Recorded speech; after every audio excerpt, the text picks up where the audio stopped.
In which war did you serve? I'm sorry. In which war did you serve? Which war did you serve in? Oh, World War II. I'm sorry. It's okay. What was your branch of service? The Navy, And what was your highest rank? boatswain mate, second class. Okay, so now we're going to talk about the general locations that you served in. So do you remember all the general locations where you served?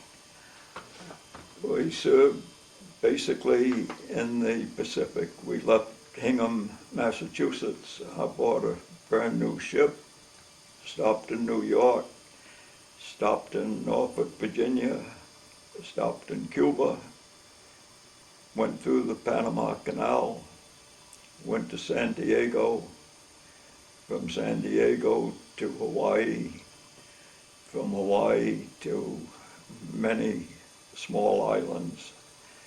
I can possibly remember some of them. Eniwetok was one with a beautiful anchorage.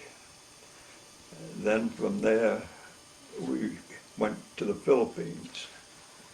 The Philippines, we let off the Army tank battalion, and from the Philippines, we went on south down into the Guadalcanal area. From the Guadalcanal area, we ended up training more Marines for a beach landing, and the beach landing wasn't told as to what it was going to be until we got to Palau, where a group of approximately 1,000 ships prepared to invade Okinawa. We went into Okinawa on April 1st, and that was the date of the invasion. Okay, we're going to get more deeply into those experiences in a little bit, but let's start with the beginning of your service now. So I'm sorry, I'm missing it. We're going to get deeper into your experiences, into those experiences in a little bit. So let's start by talking about the very beginning of your service. So were you drafted or did you enlist? I had my draft notice, and should have ended up being deferred, but since it was my day off that I had to go, I went because I wanted to join the Army, to be in the Mountain Division, which did not work out. I passed the physicals and so forth and so on. The last doctor said, "You're in the Navy." 5 people out of 300 were put into the Navy. 1 person was put into the Marine Corps. The doctor said if I didn't like his decision to go in that door, went into the door, 5 non-officers. They had a little one from each of the services. They decided I was in the Navy. If I didn't like it, go in that door. 5 officers, 1 from each branch of each service, was there. They decided I was in the Navy. And why did they decide that you were in the Navy? I'll never know. They didn't give you any reason? Why 5 out of 300, and 1 that I knew gave himself up, was not being drafted because he wanted to get in the Navy. He was put in the Army because of slight color blindness.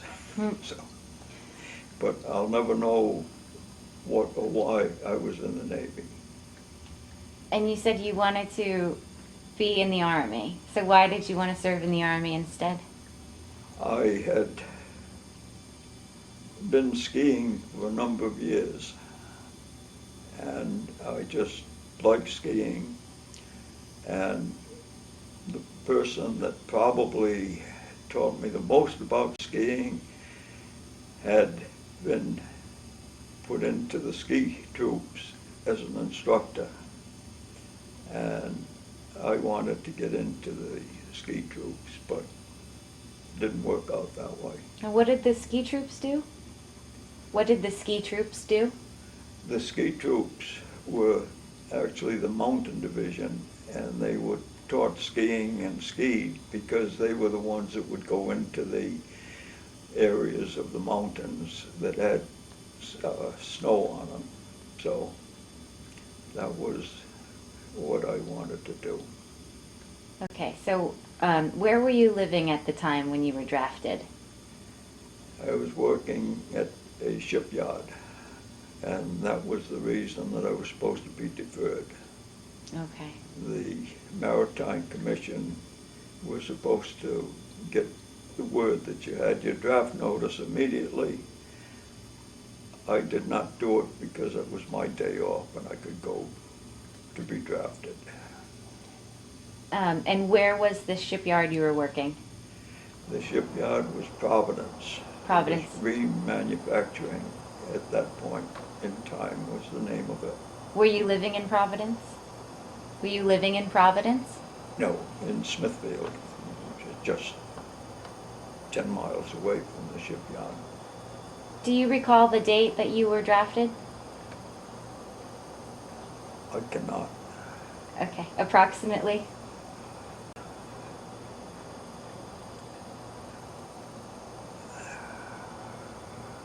In 19...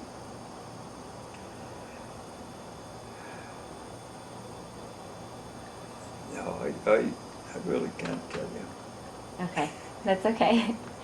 Except that it was before. No, I cannot say. That's okay. So you were told that you are in the Navy. Yes. And how did you feel about that? Were you still excited to be serving, or were you disappointed?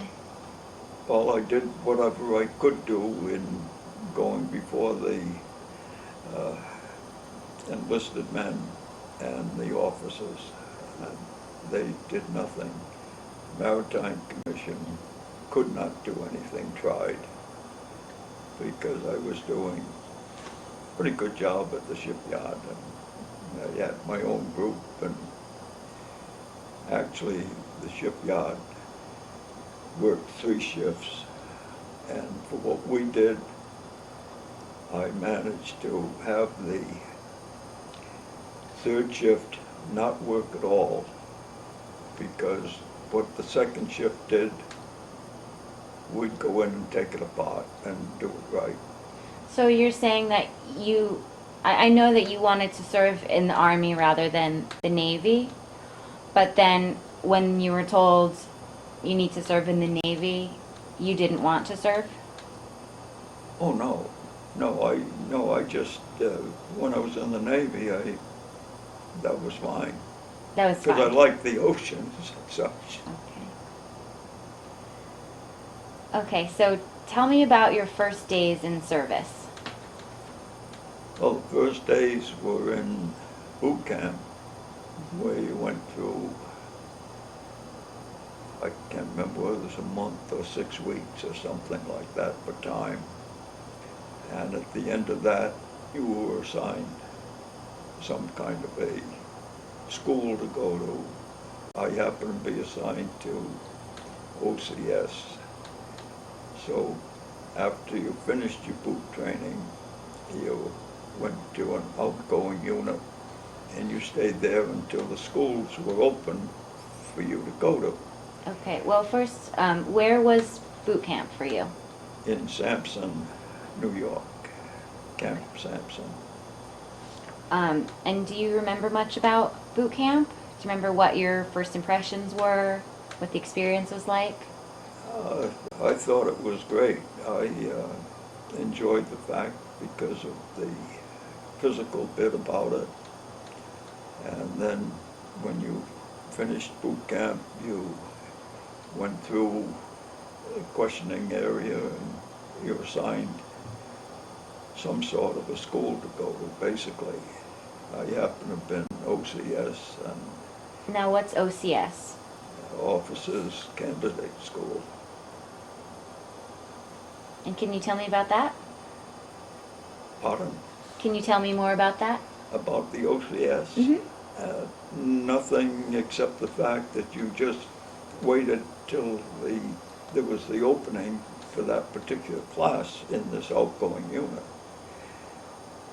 There was a little problem one time with the Navy, and someone come in, woke us up at 11 o'clock at night, said you had to have your bags packed and you had to get a bus to Geneva for midnight.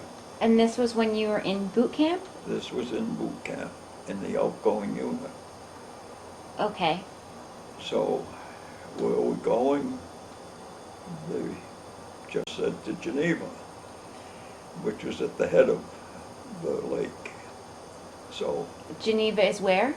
the head of the lake that we were on at Sampson. Okay, so Geneva is also in New Seneca York? Lake, in one of the Finger Lakes Okay. in New York State. So we were not told where we were going except to Geneva. That was to get on a train, and the train was to take us to Norfolk, Virginia. Somehow or other, the train took 4 days to get maybe 150 miles. So by the time we got to Norfolk, we had to get on a bus. Where we going? They wouldn't tell us. Turned out to be Camp Bradford, an amphibious base. Well, we got there 4 days late, and the reason that they had taken all of ship's company and put them into the training for the 3rd Beach Battalion, because the 2nd Beach Battalion that was being trained ended up being shipped out because the 1st Beach Battalion had been wiped out in North Africa. So we were supposed to have been the 3rd Beach Battalion, but they took all of ship's company. We became ship's company. Another kind of a delay on getting into doing a little bit more for the war effort. But that was what happened there. Well, how did you feel when you were being sent somewhere and you didn't know where you were going and what was going to happen? Well, it was just something that you figured you're going to live with being in the military. But when we get there, we're now running the base. So that was unfortunate for the people that have been running the base, that they ended up in the beach battalions. Okay, so then can you tell me more about your assignment? About what? About your assignment when you were made part of the beach battalion? Well, one of my assignments was censoring letters for people that were in the brig. And What does that mean, censoring letters? That means reading what they're writing to their girlfriends and reading what their girlfriends are writing back to them or to their families. So, but And it was some interesting letters. so you would read them, and if there was sensitive information, you had to delete it, or? If there was information, you reported it to someone that had control over it, and if you thought it was something that affected the war effort, you just got it to the proper authorities. Did that happen a lot? Did you find a lot? No. No, did it ever happen? I can't remember finding anything that was not passable. Did you enjoy that assignment? Not really. It wasn't what I joined what I became military man about. Yeah. Why? Um, what kind of experiences were you hoping to have?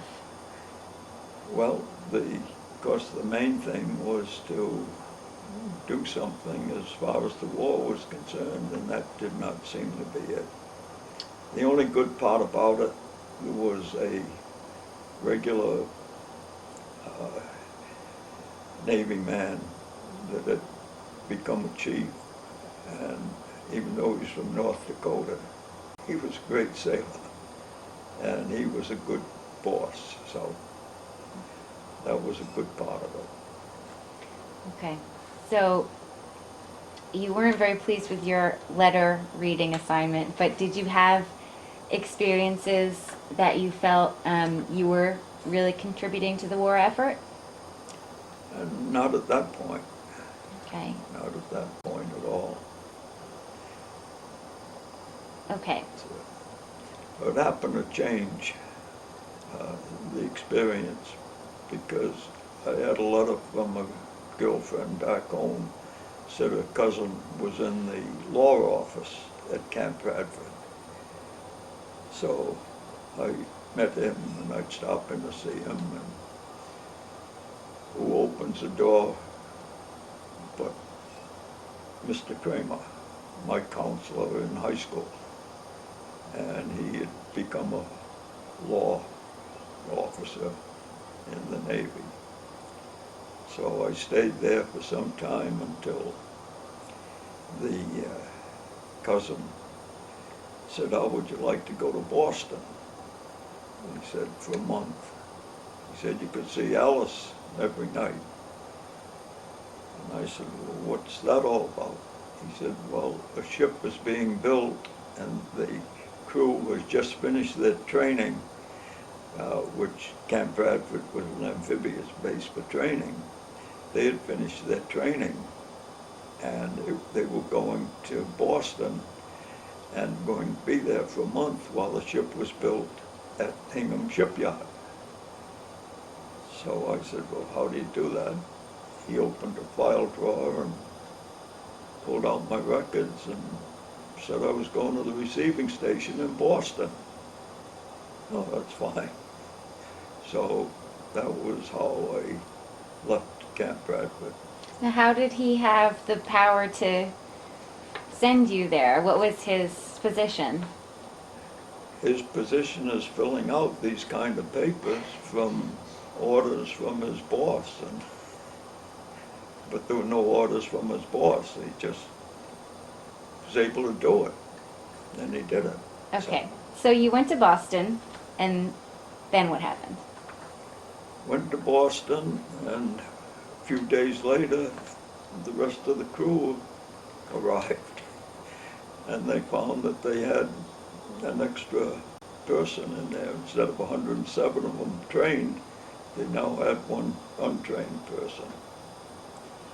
So anyhow, we started going to the shipyard and also started going to places like coming down to Newport to the fire training school to learn how to put out fires on a ship and other things such as that. So we get going and finally the ship is ready and it's launched and we become the crew. And what was the name of the ship? The name of the ship? Just LST 939. And what Okay. kind of a ship was that? That was a landing ship tank. Okay. Also went by the name of Large Stationary Target because they made 10 knots maximum speed. So that was a name that kind of stuck with them. But fortunately, not too many LSTs were lost. And I'm glad that I was part of the crew. So what did you do as part of the crew? As part of the crew, I was under the charge of a boatswain mate, second class, a real Navy man. And for some reason or other, from the beginning, I ended up as though I had been trained on LSTs. One of the first things that we did was to have to go through a degaussing system. What kind of system? Degaussing. Can you spell that? Degaussing.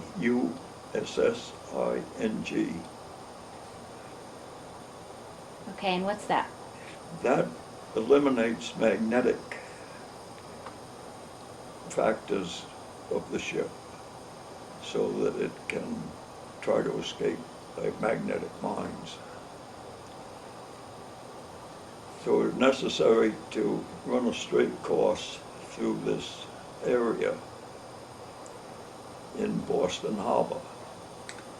And for some reason or other, I became the helmsman. So that was a surprise, having had no training on an LST. But I was steering the thing. From there on, at Special Sea Details, I was the one that steered the ship. Were you happy to have that responsibility? It was, Were you happy to have that responsibility as helmsman? yes, it was a surprise though. Why? I did not know. Because when we left Boston, we had to go through the Cape Cod Canal. So I'm the Special Sea Detail helmsman. We get through the canal and I get word from the captain that the person in charge of taking us through the canal, he said that that was the best job he had seen of someone taking a ship through the canal.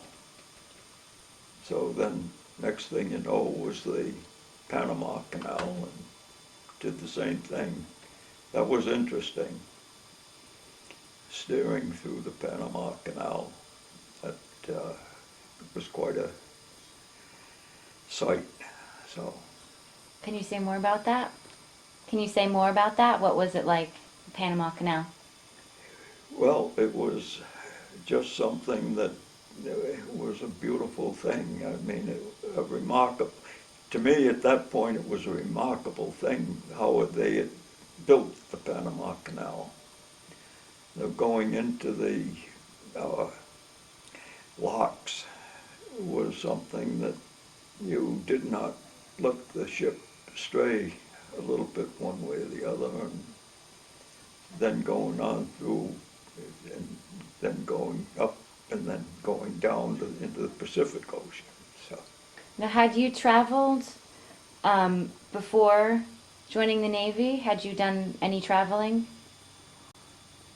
not to any great extent. So this was really your first experience of traveling?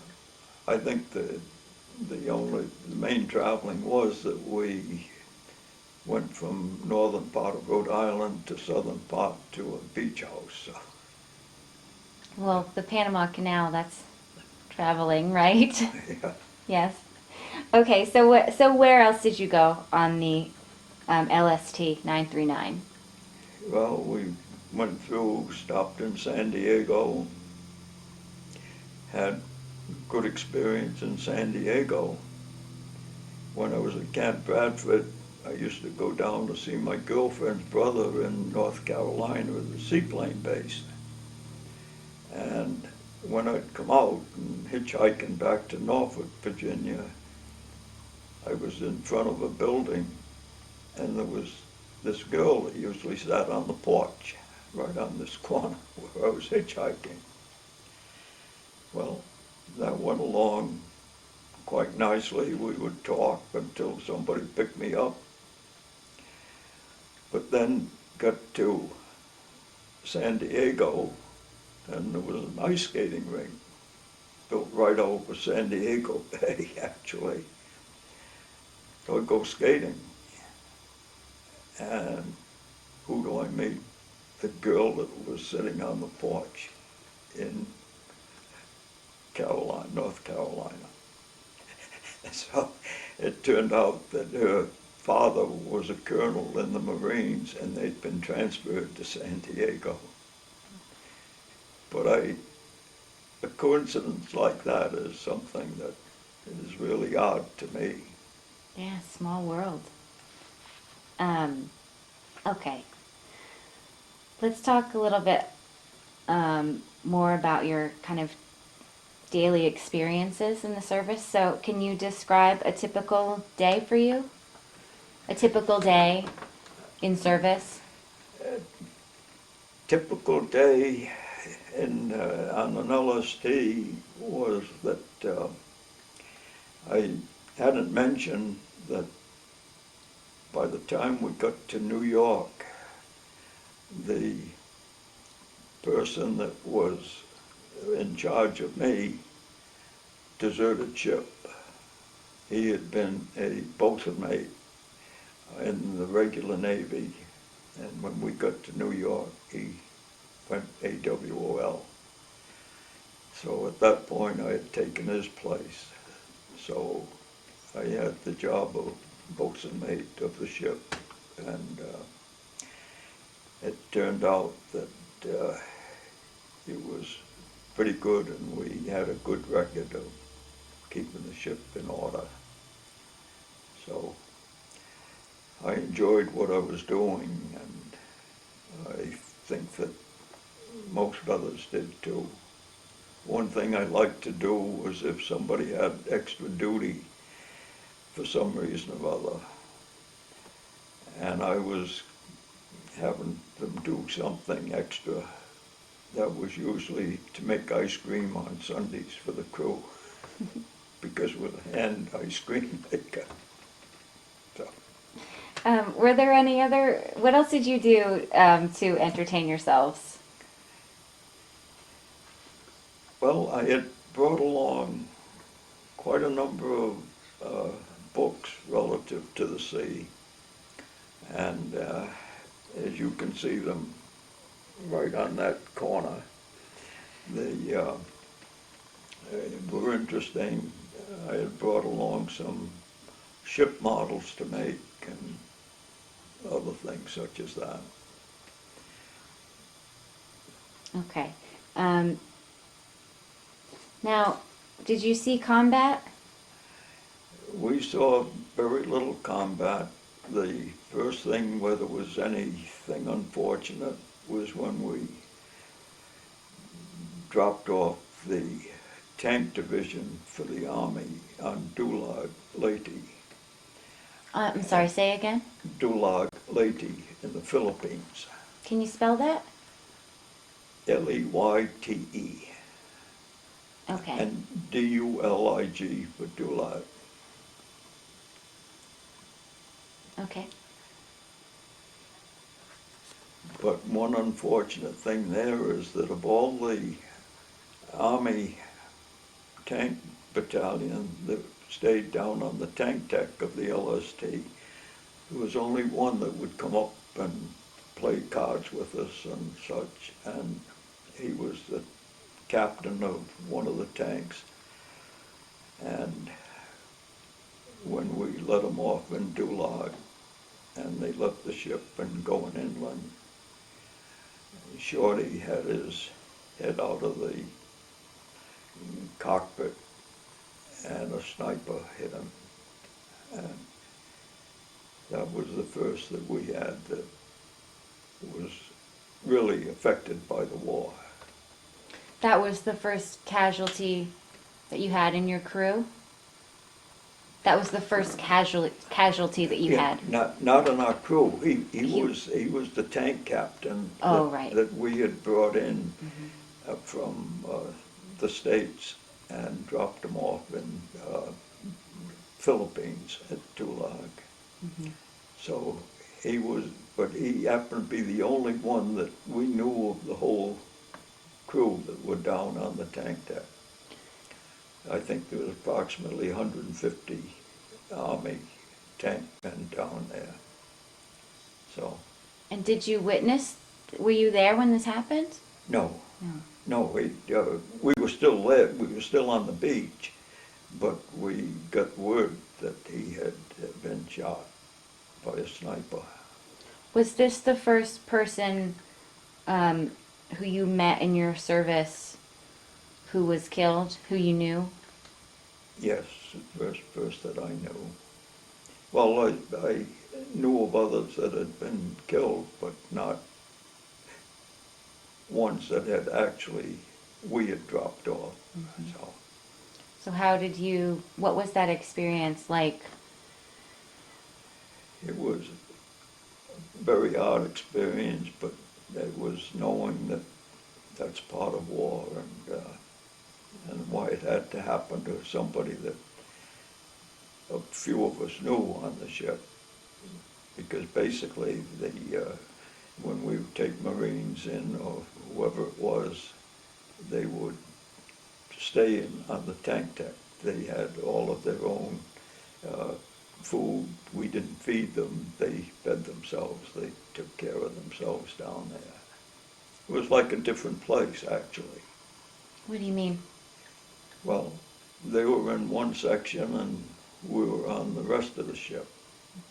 They had quite a big space on the tank deck of an LST, but that's where they all stayed, and very few would come up above. So, Now, were there casualties in your crew? not until the Battle of Okinawa. That was the first where we had any Purple Heart cases and did not have anyone killed, fortunately. Okay, so let's get to Okinawa, but can you go over um, where the LST went? So you started in Boston, right? Started in Boston, Mm-hmm. went to New York, went in New York and New Jersey. Now, why did you go to New York and New Jersey? New York was to pick up some supplies. New Jersey was to pick up ammunition. And, and then down into Norfolk, where we picked up the Army. And they were aboard for the Army Tank Battalion. They were aboard for quite a while. Then after we dropped those off, we went down south to into the group where Corregidor and such were, and Guadalcanal, actually in the Florida Islands. And we trained Marine for the invasion of Okinawa. Taught them the landing and leaving from the ship and so forth. They had tracked vehicles that just rolled off the tank deck into the water, and the tracks drove them ashore. So that was into April 1st of the invasion of Okinawa. So Okay, so you went from, where were you coming from when you went to Okinawa? when we went to Okinawa, we'd been coming up from Guadalcanal, Okay. Mm-hmm. and Guadalcanal into Palau. In Palau, 1,000 ships were amassed for the invasion of Okinawa. And it was quite a sight. And never got ashore in Palau, but it was the only place in the Pacific that I ever really wanted to go back to. Why is that? From the water, it was a beautiful place. There were many of them. Many of the islands that we hit were beautiful, but Palau, where we never landed on, but it was just some place that I would have gone back to. So tell me about the experiences in Okinawa. Okinawa started out as something that was quite scary. At 8 o'clock was D-Day, was the D hour. And when we let the alligators off the ship and they went ashore. But at just about that time, there was many, many airplanes coming toward us. And on land, you looked and you saw the land, and there were little things that looked as though they were probably pillboxes. It turned out that they were burial sites on the hill. But it was kind of scary to see all these things, and you're thinking that it's going to be gunners in there, but it wasn't. And the airplanes were ours from aircraft carriers. So one unfortunate thing was that 3 Marine planes decided that this island just inshore from where we were landing, there was an airstrip, and apparently they wanted to be the first to touch down on Okinawa, and they touched down, and when they come in like that, all the ships started firing at them, and as they touched down and then come above the trees again, they were all shot down, 3 of them, 3 planes. And it was just one of those things. I felt it was great that we did not fire at them, because all spotters on Navy ships had to go through a course where they learned what other foreign planes looked like. And these certainly were ours, and they turned out to be 3 Marines.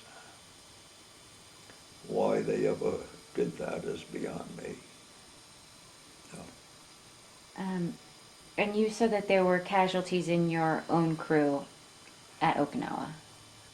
There was, I think it was April 6th, that, well, we had continuous kamikazes that were flying in. Well, on April 6th, some were coming in, and I was on deck at general quarters. I had the forward repair party. So I was talking to one of the men, and they standing at the railing. And at one point I said, well, I'd better go down and see how my talker is doing. So I went down there, and the talker was all right, but Harold had been hit by shrapnel, whether it was from ours or from one of the planes, we don't know, but he was hit, and that was unfortunate. No, fortunate that I left at that point, because one of the other machinist mates decided that I had left him when he got hit, which was not a fact whatsoever. So. How did you cope with,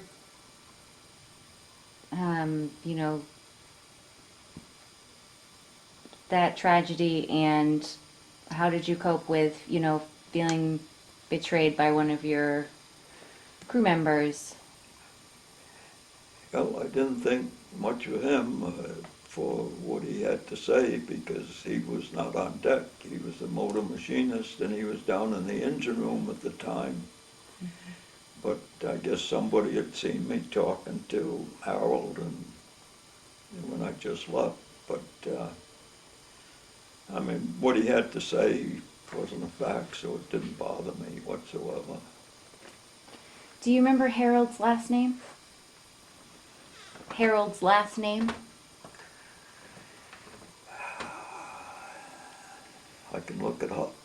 Okay. Harold Thatcher. Thatcher. And you said his position was, he was a talker? Is that what you said?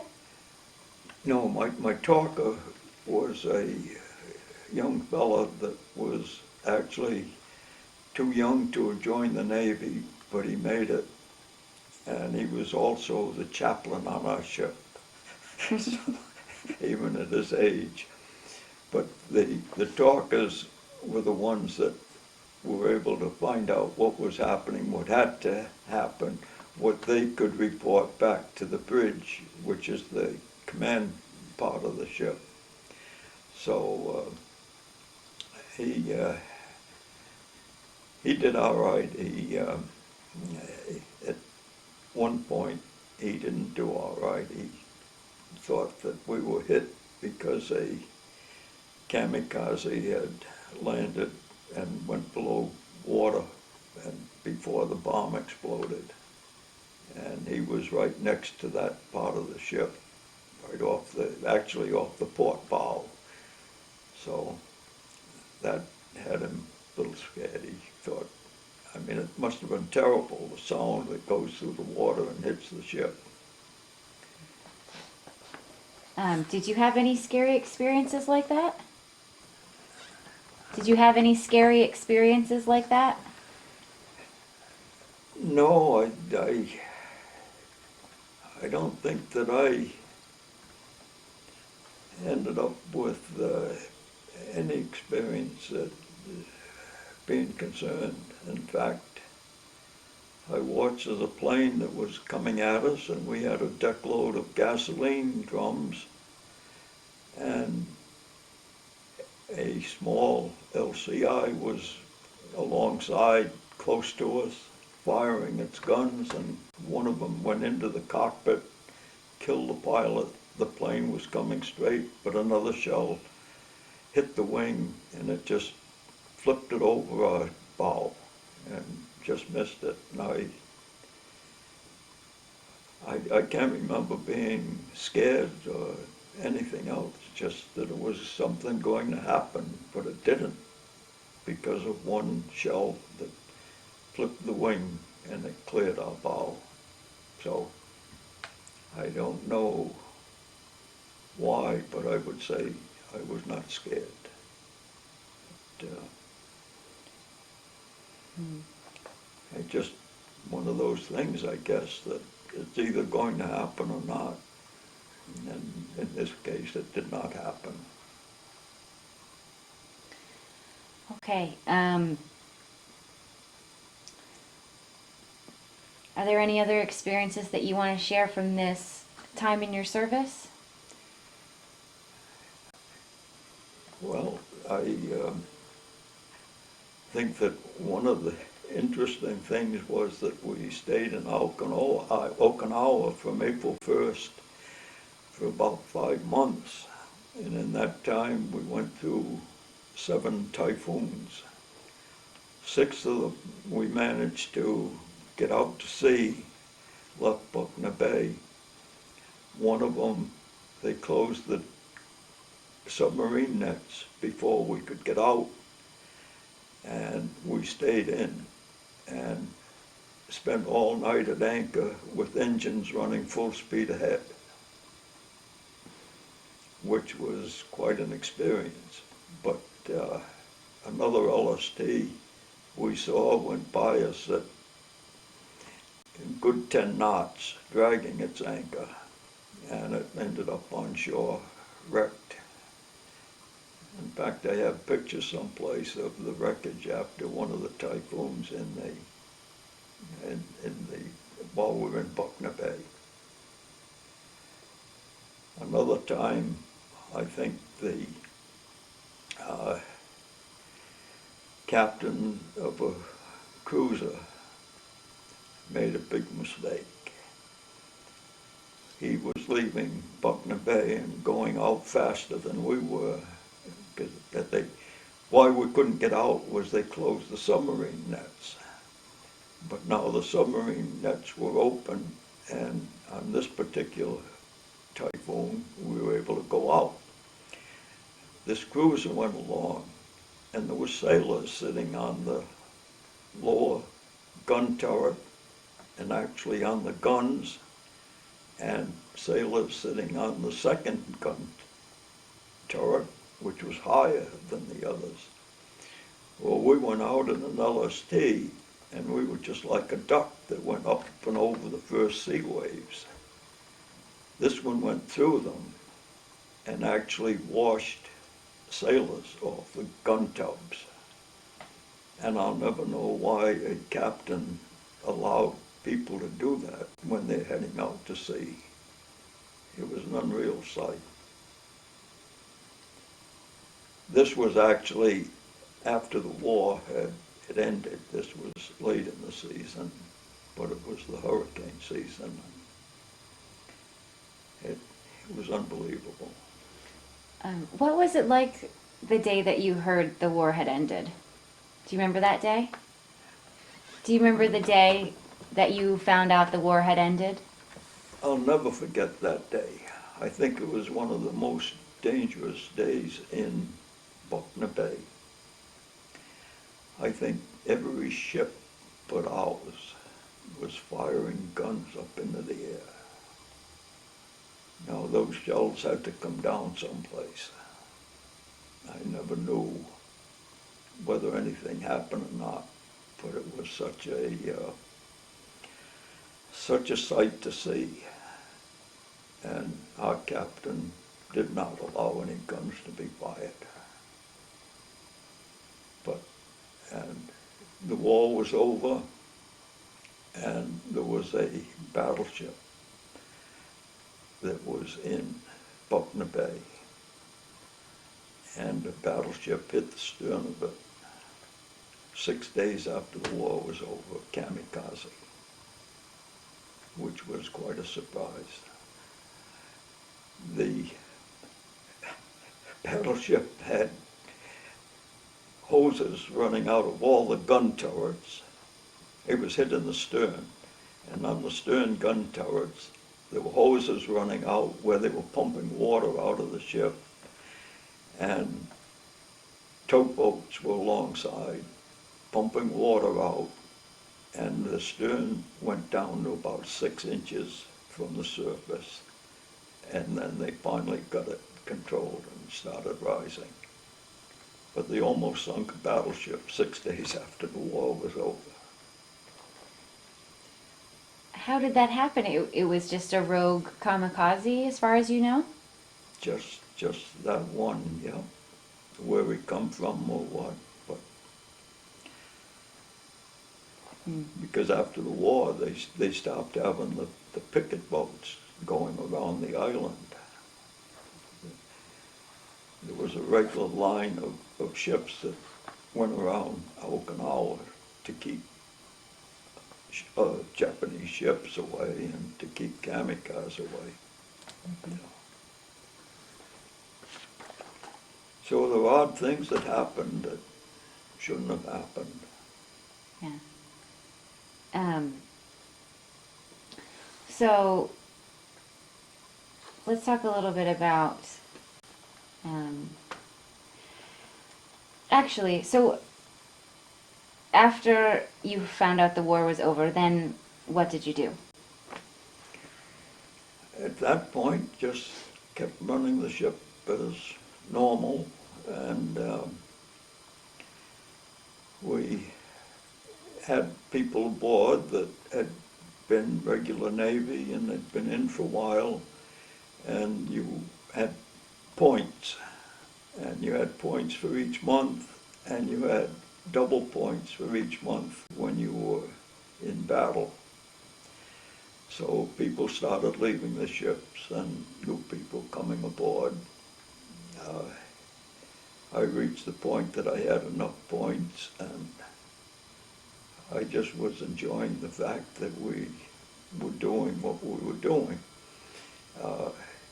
We started being, we had been a smoke supply ship, And after the Battle of Okinawa, we distributed smoke, uh, which is oil and smoke generators and different kinds of gases and different kinds of floats that other ships would come alongside us to pick up, to be on the picket line that went around the island whenever there was airplanes coming or ships coming. They would make smoke, but hiding them. But we did that for some time, and then we started out with the war over, and the first thing that we did was go back to Saipan, and then from Saipan back into Japan, where one of the most beautiful sights that I ever remember was the morning we were approaching Japan, which was still basically below the horizon, but Mount Fuji stood above the water and a bright sun on it, and it was a fantastic sight. And I thought that was something they should have had a picture of. I have one now, because in Sea Power magazine, they had a picture of a cruiser off of Japan, and Mount Fuji was sticking above the horizon, and it was quite a sight. So we got into Japan, and then Tokyo Bay, then started around the bay, around the island, and on the southern end of it was Nagasaki and Wakayama, and they were still at war. What happened there? They were the bases, the cities that had been bombed with the atomic bomb, and it was still war in Japan those southern cities. There would be people swimming out with a bomb on their belt, and they would put it on a propeller or on a rudder, and just to disable the ship. They couldn't carry enough to sink a ship, but they could disable one. So every night you had one of your small boats circling your ship. So it was interesting. But then from there it was on into Korea and the port for Seoul, then up into the Gulf of Bohai, where the Great Wall of China comes down to the sea, and then along the Chinese coast, Tsingtao, Tientsin, Shanghai, and that was as far as I went, was Shanghai. So it was interesting to stay aboard instead of using your points and going home. Yeah. So then when you got to Shanghai, what happened? In Shanghai, I got some bad information, I guess. The ship that was moored ahead of us was a destroyer tender that was going to New York by way of the Suez Canal. So once again, I knew a yeoman, and I went to him and told him how I had ended up on the ship to start with, that a yeoman had pulled my papers. I said, "What can you do for me?" I said, "I'd like to go through the Suez Canal." He pulled my papers, and I left the ship with, I think it was 12 others. Even our prior commanding officer. We're going to the IX 726, I think it was, the number of it. And it turned out that they left at the same time I did, except they went to the IX and I went to the AD. although the records say that I went to the AD. So I was on my way home, but not through the Suez Canal. Next stop was Pearl Harbor in Hawaii. And how was that? That was okay. Then on to, and I was aboard there with FFT, which is for further transfer. So then, when I left the AD, it was with FFT for further transfer to back where I started on the ship, which was the receiving station in Boston. That was by train. And was that just a coincidence that you ended up exactly where you had started? Where I had started as far as being on the ship Mm-hmm. was, on the LST was concerned. That's where my first yeoman had pulled papers and sent me to. Okay. Now I'm going to ask you some more questions about sort of what life was like during service, like daily life. So, I'm just going to ask you questions about like your daily life while you were in service. But the daily life was Yeah, like, you'll see. You'll get the idea. So, how did you stay in touch with your family? by letter. Mm-hmm. That was the only way you did it at that point. And I think that I have every letter that I wrote home uh, because I found two bundles of them. And I think that they're all in those bundles, which I haven't untied. Who did you write to? Mother, father, and grandmother and grandfather. That was it. But you have them. You collected them back from your mother and father and grandmother. You have the letters that you wrote to them. I believe that I have every one of them. Wow. Because I have two good-sized bundles tied together. So I wouldn't be surprised, but every one is there. In fact, right here I have a picture that I had sent to my grandmother and grandfather. What's the picture? What is the picture? I think it's over here. It's a photograph of. Photograph of the LST, except that it's not really the RLST. It was one that there was a promotion sent out to people that if you wanted a picture of your ship, they could do it. And it's right in sight here. Did you want to have a picture of it? We'll collect the picture later. Yeah. Okay. Okay. So, what was the food like? The food was, I would say, excellent. Really? I would say that I would consider it great food. I can also say that the chief steward on the ship did not go 1 month within his budget. It was always over. But we had all the fruit, all the vegetables, and I would say that it was as good as any other LST could have been. Okay. It was actually, I guess people back home would have trouble getting butter and things such as that.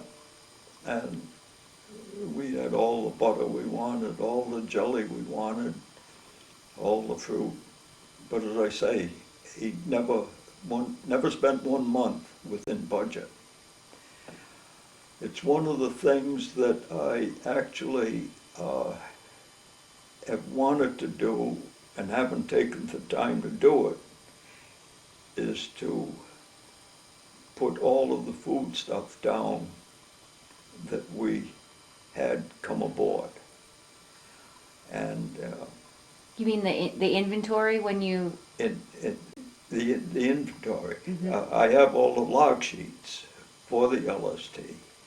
So whenever there was a supply ship, I have all of the number of pounds or gallons of the stuff that we had come aboard the ship. And as I say, our steward had every month gone above the allowance. So So- yes, we ate well. Do you think that a lot of ships ate well too, or it was just you? I, I really know of no other, whatever any other ship did. Right. Okay. But I do have the log sheets that say what come aboard. Okay. And that's one of the things that I want to make an account of at some point in Right. time. Okay. Did you feel pressure or stress? And if so, how did you handle it? I cannot say that at any point that I had any problems. It was something to be done, and I just did what had to be done. I had groups of people on the ship for different things. I had thanks to my commanding officer, I had to have a football team because he, from college, had been a football player. So whenever we would make a landing someplace, we were out on the beach with a football, and he was captain of one team, and I had to be the captain of another team. So it was an experience that was, I would say, at least 100% good, as far as my service was concerned. The only problem was the night they woke us up at 11 o'clock at night and wouldn't tell us where we were going. And that was when they told you that you were going to Geneva. That was right at the beginning of actual military service, not boot training. And why was that the only bad part? What was bad about that? Well, not knowing where you were going or what you were going to do or why you were going. I mean, it was so secretive. And all I can blame is that at that point in time, railroads, just like automobiles, could only have half of their light showing. The upper beam could not be showing. So whether that train got lost for 4 days is beyond me. Okay. Was there anything special you did for good luck when you were in service? Did you have any like superstitions, things that you did for good luck? None whatsoever. Okay. No. How about, did you see any USO shows? Not a one. Nope. All right, did you go on leave? And not once. Not once. I almost did. Hmm. When we were in Tokyo Bay at, I can't think of the name of the port. I was going to go to climb Mount Fuji. And instead of that, the next day we left port. So I did not get a couple of days off to go and climb Mount Fuji. Did you ever go back and climb Mount Fuji? No, I've never been beyond the West Coast since. Okay. Do you remember any particularly humorous events that you had with your crewmates? Anything funny happen? Do you remember any humorous or unusual events, or did any of your crewmates, pull pranks on each other, anything like that? Had a great one in Hawaii at Waikiki Beach. I was with one of the friends, and we were in the Royal Hawaiian Hotel. And in the lobby, there was a grand piano. And some sailor would come along and sit at the piano and play a little bit, and somebody would look and walk by. Well, I can't remember his first name, but his last name was Varner, and come from Georgia. And finally, after a number of people had done this, he went over to the piano and he started. Everybody that was in the whole area was around that piano. It was something great. Well, it turns out that his father was a musician and a writer, and he played the piano, and just the whole Hawaiian hotel come around just to see him. Anybody else that sat down, one or two would walk over to it and walk away. And I thought that was a great experience. So was there, in general, there was a sense of camaraderie with your crew? You in general got along with everyone, liked everyone? Yeah. I think I made one mistake. Another fellow from the South, that it would go back to boot camp. I met a fellow named Jack Parker, and he was a ship fitter, and he was something that I would have liked to have been in the Navy. In fact, I refused from seamen, I refused any upward movement if it wasn't for a ship fitter. Why did you do that? Because you really wanted to be a ship Because fitter? I didn't want to be anything else. If I was going to go in, I had been a ship fitter in the shipyard, and I thought that would be the thing. Mm-hmm. But anyhow, I met this ship fitter, and this lasted for about 3 days when he got shipped out of outgoing unit, and I was still in it. Well, he had given his address at home, and it was in Philadelphia. So when I was at Camp Bradford on the weekend, I'd go up to Philadelphia to his house, and he had a nice family there, and he had address for my house. And when he was up in Boston, he'd come down to see my family. But this particular time, I took a fellow up on a blind date to Philadelphia.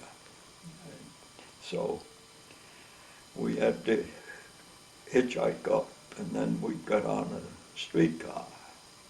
He was from the South, and he always talked about his nanny, who was a colored woman that really brought him up. We got on the streetcar, and we were on the seats running parallel with the car, not the ones across.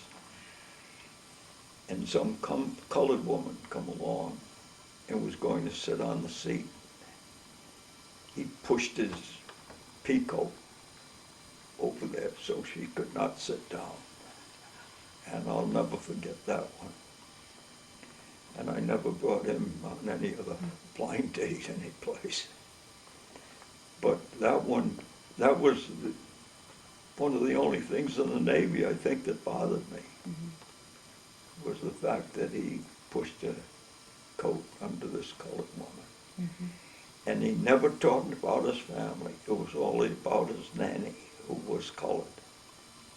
So figure it out. Okay, so let's talk a little bit about your life after service. So when your service ended,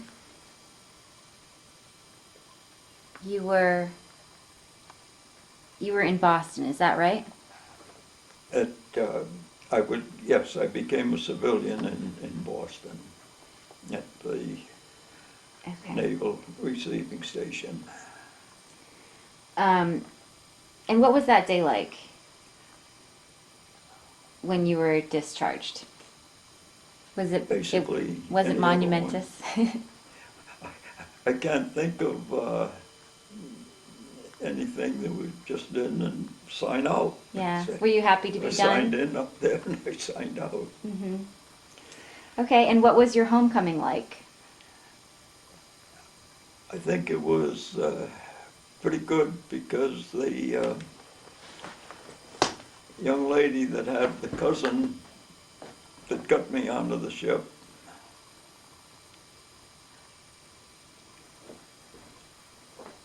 Go ahead. Go ahead.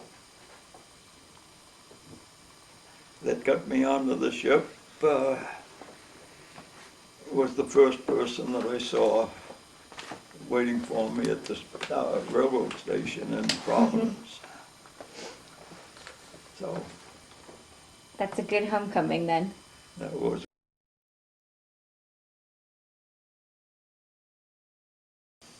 Okay, so what did you do immediately after your service ended?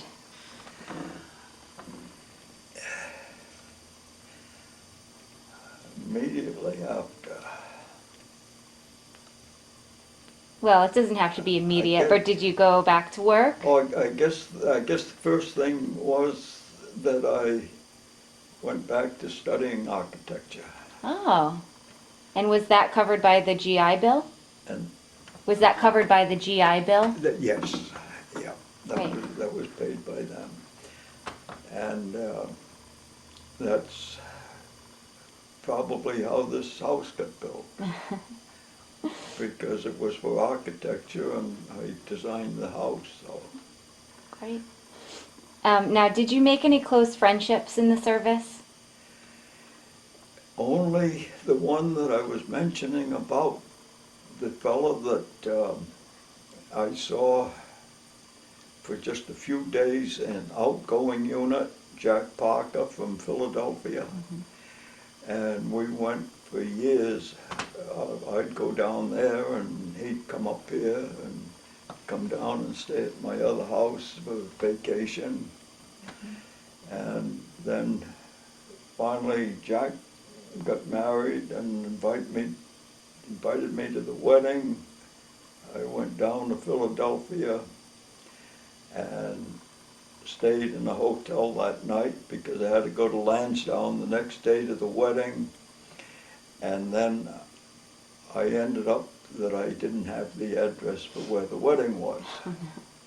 So anyhow, I went to Lansdowne and I figured that I could find out when I got down there.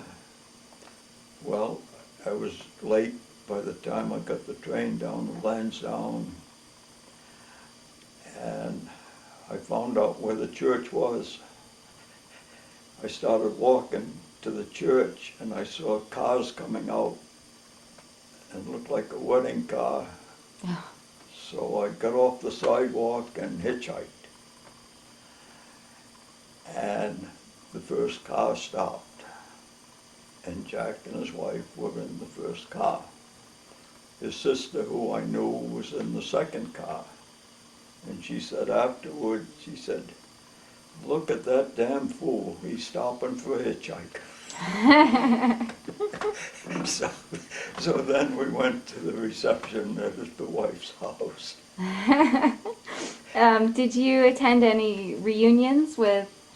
None. None. There were two, and I did not go to either one. then they were having a trip out to someplace in the Pacific where they'd been, and it wasn't Palau, so I did not go on that. How did your military experience influence your thinking about war or the military in general? I did not give it any thought either way about the war. I took it, I decided that I was going to be in it, which made it a statement of my father when I was born in 1924. My father had been too young for World War II, World War One.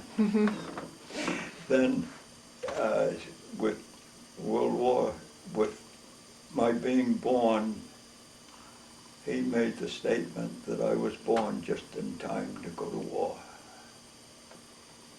So do you feel like that influenced your decision to join the military and serve in the war? It is a possibility that I decided that I was, when it happened, that I was going to do it. Did he encourage you at the time when? He knew nothing about it. He knew absolutely nothing about the fact that I either had my papers or that I could be deferred or that I could do what I did do. You know, it was not a family matter. But to me, it was something that so many people were involved in it that I was going to do my part. And I wasn't able to join the ski troops, so I just got drafted thinking I'm going to have a chance at it. Yeah. Are you glad that you served even though you didn't get to be part of the ski troop? I'm sorry. Are you glad that you served even though you didn't get to be part of the ski troops? Yes, I'm glad that I served. I figure I did my duty for the country, and that was all it could be, even though I did not get what I was supposed to. I feel as though I did make some important decisions as far as the ship was concerned. And I guess that the ones in power on the ship thought so too, because I did what I could do. I went basically as far as being the bosun mate of the ship. It was something that I would have expected somebody that had been trained to do those things. But almost immediately, well, by the time we reached New York, when the bosun mate of the ship deserted, I was the one that took his place. How do you feel that your service and experiences have affected your life?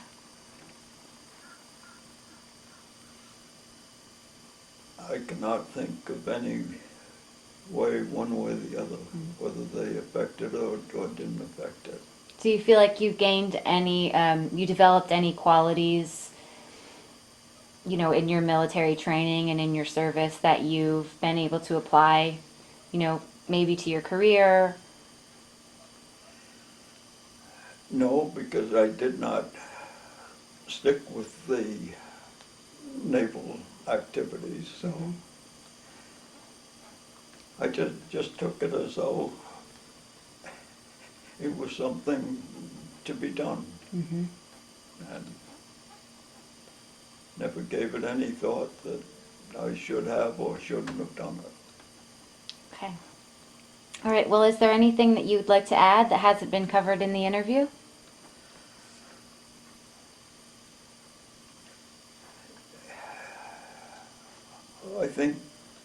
I think yes, I might have been a little bit more assertive of certain things while I was in the service.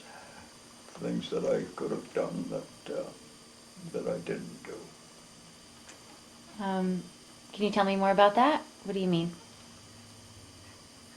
Well, there were things that I let go by that I did not do.